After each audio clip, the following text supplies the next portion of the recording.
Eneinio Iesu yn Methania.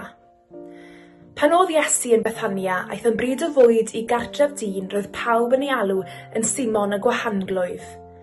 Roedden nhw'n bwyta pan ddaeth gwraig ato gyda jar alabaster hardd yn llawn o bersawr drud, a thywall y persawr ar ei ben.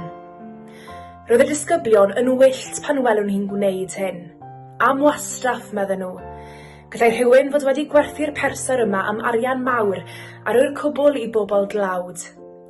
Roedd Iesu'n gwybod beth oedden nhw'n ei ddweud, ac meddai wrthyn nhw, gadewch lonydd i'r wraig, mae hi wedi gwneud peth hyfryd. Bydd pobl dlawd o gwmpas bob amser, ond fyddai I ddim yma bob amser. Wrth dywallt y persawr yma arna I, mae hi wedi paratoi fy nghorff ar gyfer ei gladdu.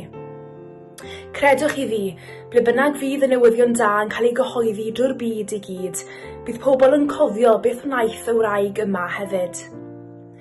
Ar ôl I hyn ddigwydd, aeth Judas Iscariot, un o'r 12 disgybl, at y prif offeiriad a gofyn iddyn nhw, faint ynach chi dalu I ni os gwna I ei fradychu e? A dyma nhw'n cytuno I roi 30 darn arian iddo. O hynny ymlaen, roedd Judas yn edrych am gyfle I fradychu Iesu iddyn nhw.